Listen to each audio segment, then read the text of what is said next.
Hello guys, welcome back to the channel Mathematics World. In our last video we have started matrix spaces.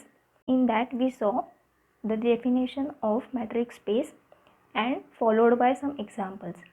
And in today's video we will see inner product space and non-linear spaces and the examples of that.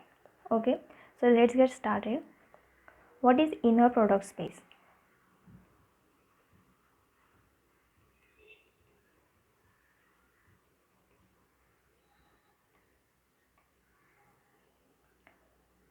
Inner product space is, let V be a vector space over R, a function. This is denoted as inner product from V cross V to R is called inner product space, inner product on V if it satisfied following conditions. Okay, what are they?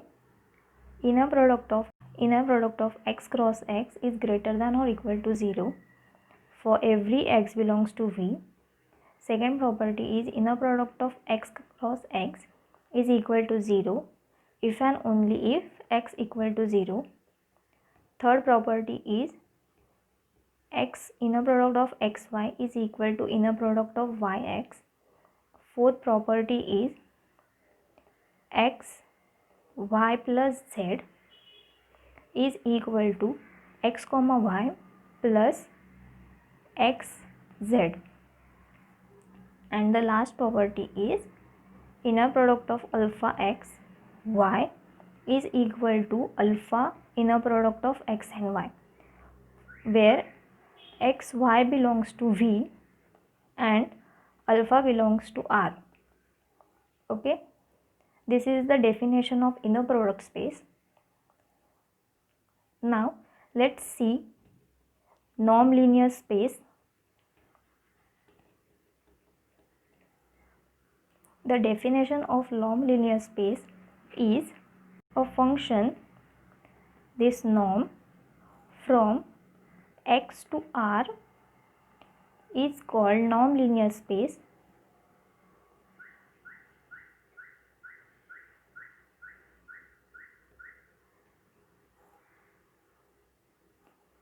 if it satisfied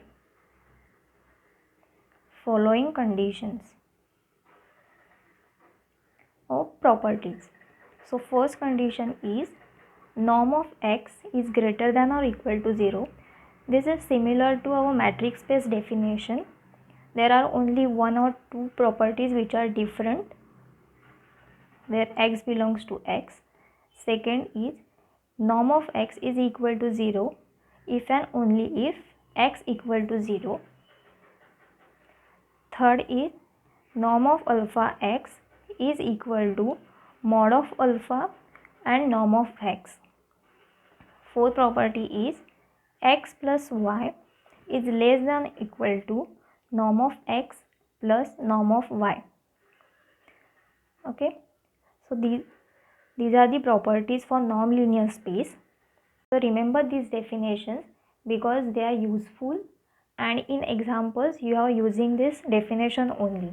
Okay, so let's see the examples based on non-linear space.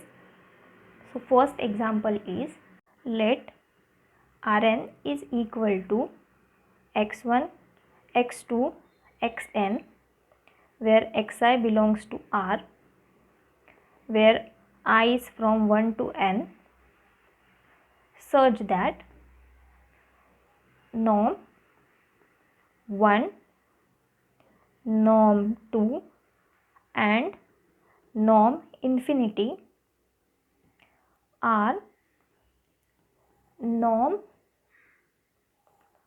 on Rn. Okay, and these defined by this norm of x2 is equal to square root of summation I equal to 1 to n xi square, norm of x1 is equal to summation I equal to 1 to n mod of xi, and norm of infinity is equal to maximum of xi. I is less than or equal to I is between 1 to n. Okay, so how we will solve this? We have to show these three norms are non-linear space on Rn. Okay, so what is our first condition? We will solve for norm 1. Okay, so to prove that norm of x1 is greater than or equal to 0, this we have to prove. So what is our function is, so we write here mod of xi is greater than or equal to 0, which implies summation I equal to 1 to n xi is also greater than or equal to 0. Okay, this means our norm of x1 is greater than or equal to 0. So here we proved first property. Now let's move on to second. What is second property is x1 is equal to 0 if and only if x equal to 0. Okay, so here we first assume norm of x1 is equal to 0, which implies we write here our function, that is summation I equal to 1 to n xi is equal to 0. This summation is equal to 0 means this mod of xi is 0. So we write that equal to 0, which implies this mod of xi is 0 means xi is equal to 0. And what is xi? x1, x2 till xn. Okay, so these are also 0, which implies, now third one, what is third definition is alpha x is equal to mod of alpha and norm of x1. Okay, so here we write norm of alpha x1 is equal to summation I equal to 1 to n mod of alpha xi. Okay, which implies summation I equal to 1 to n mod of alpha mod of xi. We separate these two terms in separate mod, which equal to, so here we write alpha summation I equal to 1 to n xi, which implies this is our function norm of x1. So here we write that. Okay, so here we prove this third property. So let's prove fourth one. Property is norm of x plus y1 is less than or equal to norm of x1 plus norm of y1. Okay, so how we prove this? Norm of x plus y1 is equal to summation I equal to 1 to n mod of xi plus yi, and here we apply which is less than or equal to summation I equal to 1 to n in a bracket xi plus yi. Now which is equal to, now we give this summation to xi and yi separately. So we write summation I equal to 1 to n xi plus summation I equal to 1 to n yi. Okay, now this is nothing but norm of x1 and this is norm of y1. So here we prove our last property, that is norm of x plus y1 is less than or equal to norm of x1 plus norm of y1. Okay, and by this and from these four property we can say norm 1 is norm on Rn.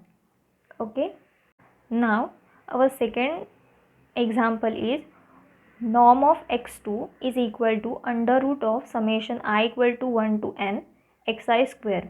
This can be also written as, which is equal to square root of x1 square plus x2 square plus xn square.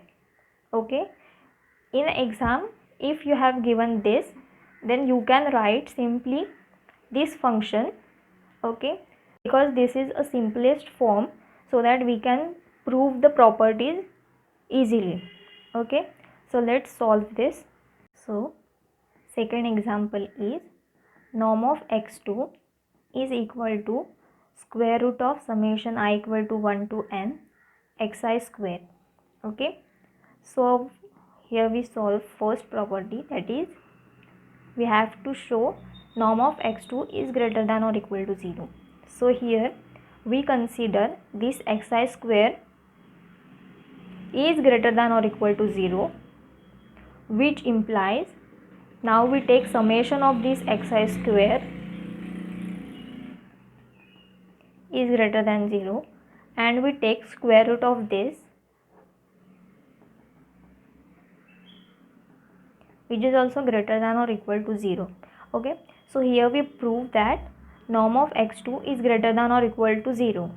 Now let's prove second, norm of x2 is equal to 0 if and only if x is equal to 0. Now here we consider norm of x2 is equal to 0 if and only if we write here function, that is square root of summation I equal to 1 to n xi square is equal to 0. This is equal to 0 means summation is equal to 0. Summation of xi is equal to 0. So here we write summation I equal to 1 to n xi square is equal to 0.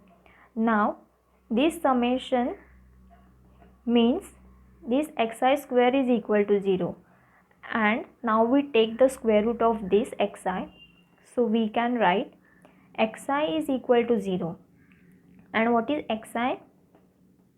x1 till xn is equal to y1 yn. Okay, and this is nothing but, sorry, here we have 0,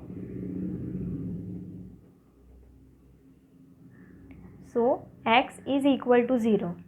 Okay, so here we prove the second properties also. Now let's move on to third, that is alpha, norm of alpha x2 is equal to mod of alpha norm of x2. So here we write is equal to square root of summation I equal to 1 to n alpha xi square. Okay, so here we write this alpha into xi the whole square. Okay, from which we get summation I equal to 1 to n alpha square and xi square. Now if we take this alpha square here, means before summation, so we get, which is equal to alpha square summation I equal to 1 to n xi square. Now we take this alpha square outside, so we get alpha and our remaining function, and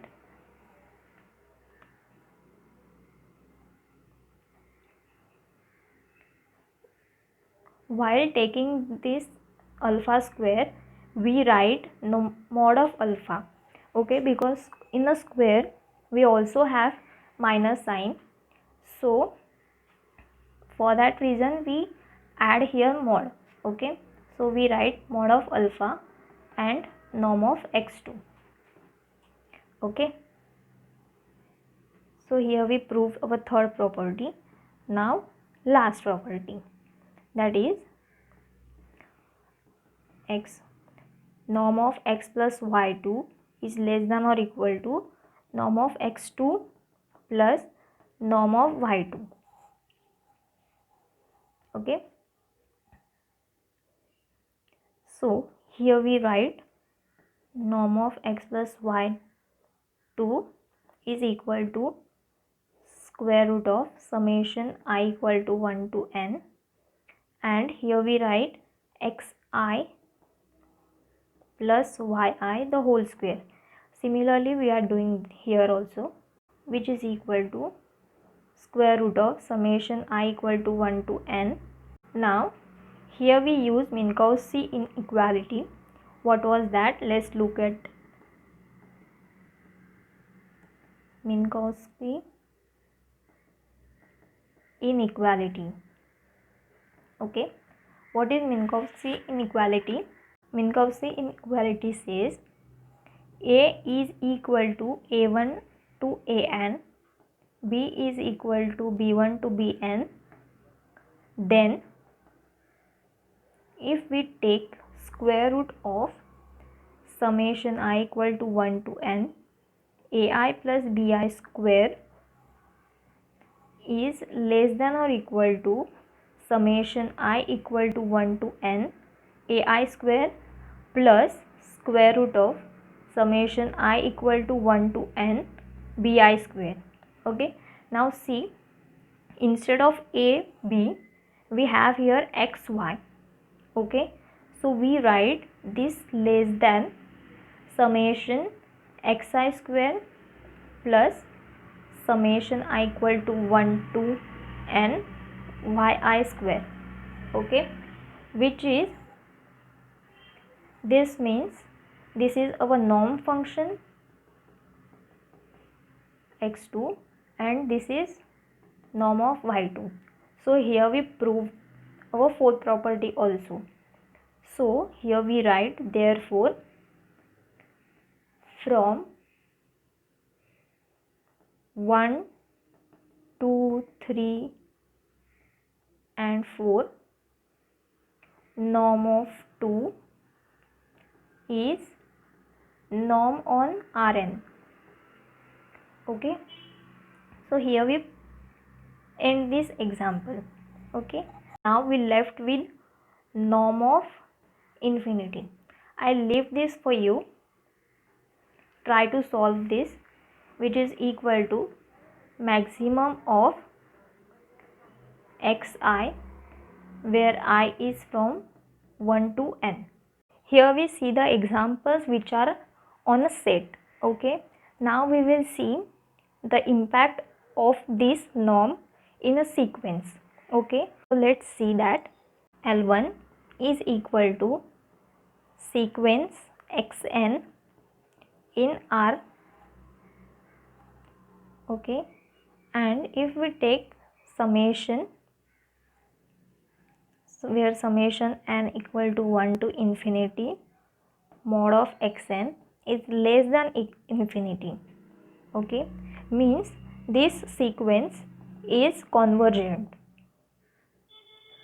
Okay, this is our set L1. So first we define a norm. Define norm 1.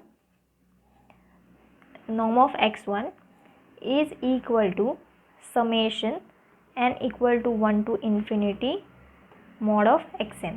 Okay, so we define a function.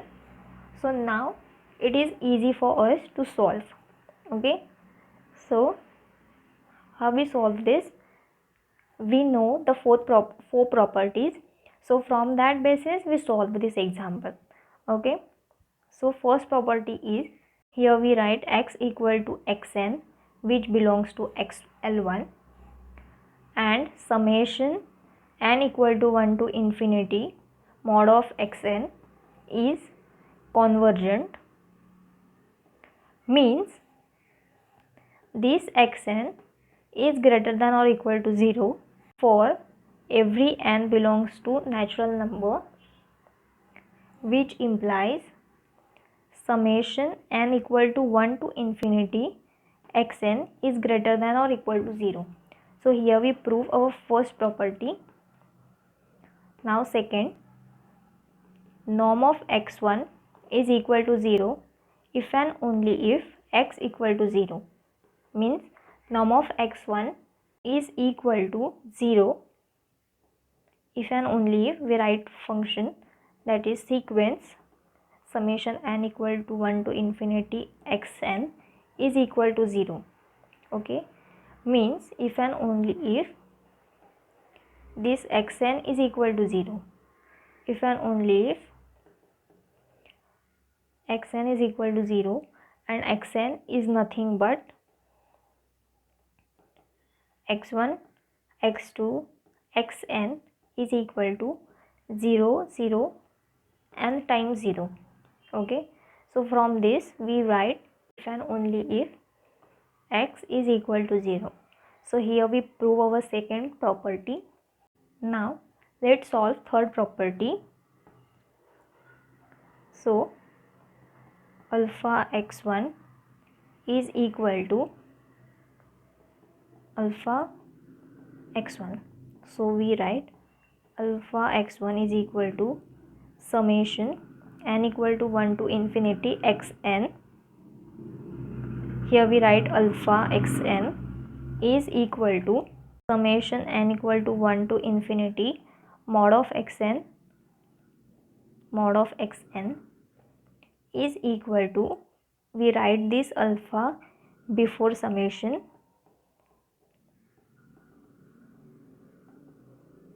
so here we get mod of alpha summation n equal to 1 to infinity mod of xn. Okay, and this is our norm of x1. So here we get our third condition. Okay, now let's fourth condition, that is norm of x plus y1 is less than or equal to norm of x1 plus norm of y1. So here we write mod of xn plus mod of xn is less than or equal to xn plus yn. So here we apply a summation which implies summation n equal to 1 to k xn plus yn is less than or equal to summation n equal to 1 to k xn plus summation n equal to 1 to k yn. Okay, now here we apply limit. So limit k tends to infinity summation n equal to 1 to k xn plus yn is less than or equal to limit k tends to infinity summation n equal to 1 to k xn plus limit k tends to infinity summation n equal to 1 to k yn. Okay, now here we get summation n equal to 1 to infinity. Okay, so when we apply limit, this n equal to 1 to k becomes n equal to 1 to infinity. Okay, so summation n equal to 1 to infinity xn plus yn is less than or equal to summation n equal to 1 to infinity xn plus summation n equal to 1 to infinity yn, and this is nothing but norm of x plus y1 is less than or equal to norm of x plus norm of y1. Okay, so here we prove our fourth property also. So norm 1 is norm on L1. Now you can try this. Here we can write L2 is nothing but sequence xn in R where summation n equal to 1 to infinity xn is less than infinity. Here we write xn square is less than infinity. L2 is defined as sequence xn in R where summation n equal to 1 to infinity mod of xn square is less than infinity is convergent. Okay, for x equal to xn belongs to L2 define norm x2 is equal to square root of summation n equal to 1 to infinity mod of xn square. Okay, this is the function and I leave it for you guys to solve. So solve by yourself. We solve this for L infinity. What is L infinity? Xn in R, and Xn is a bounded sequence, means it has supremum and infimum. Okay, and here x infinity is equal to supremum of xn mod of xn, n belongs to natural number. Okay, now we have to show this norm infinity is norm on L infinity. Okay, so let's try to prove this. First condition is norm of x infinity is greater than or equal to 0. We have to show. Okay, so our function is mod of xn is greater than or equal to 0 for every n belongs to n. Now we take supremum of this sequence where n belongs to n is also greater than or equal to 0, means this x infinity, norm of x infinity is greater than or equal to 0. Okay, this is we get. Now second property, that is x infinity is equal to 0 if and only if x equal to 0. So here we write norm of x infinity is equal to 0 if and only if supremum of xn where n belongs to n is equal to 0. Okay, if and only if this mod of xn is equal to 0, if and only if xn is equal to 0, this xn means x1 to xn is equal to 0 0 0, and this means x equal to 0. So here we proved our second property. Now let's prove third property. So norm of alpha x infinity is equal to supremum of mod of alpha xn where n belongs to n, which is equal to supremum of mod of alpha into mod of xn where n belongs to n, which is equal to supremum. We take this alpha outside, so mod of alpha supremum of mod of xn n belongs to n is equal to x, and this function is norm of x infinity. Okay, so here we prove that norm of alpha x infinity is equal to mod of alpha norm of x infinity. Okay, so here we prove the third property. Now let's prove fourth property and we're done with this example. So our fourth property is norm of x plus y infinity is less than or equal to norm of x infinity plus norm of y infinity. So xn plus yn is less than or equal to xn plus yn. Okay, and this can be written as supremum of xn where n belongs to n plus supremum of yn n belongs to n. Okay, means xn plus yn is less than or equal to norm of x infinity plus norm of y infinity. Now see here we apply supremum, so we get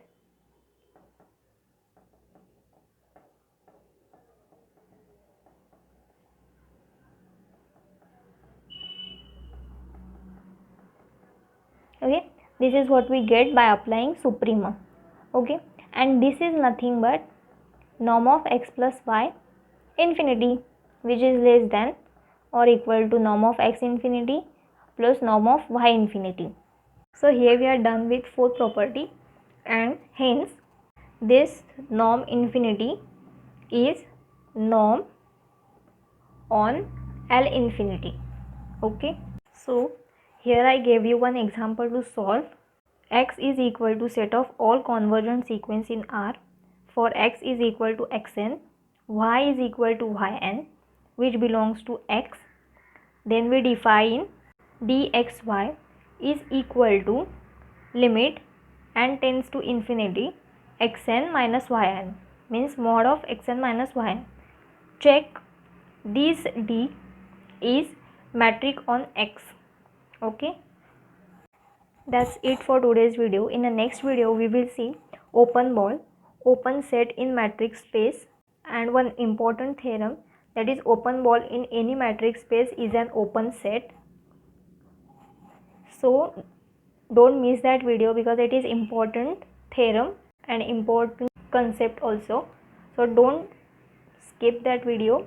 If you haven't subscribed my channel yet, then do subscribe because I am doing a series of this topology course.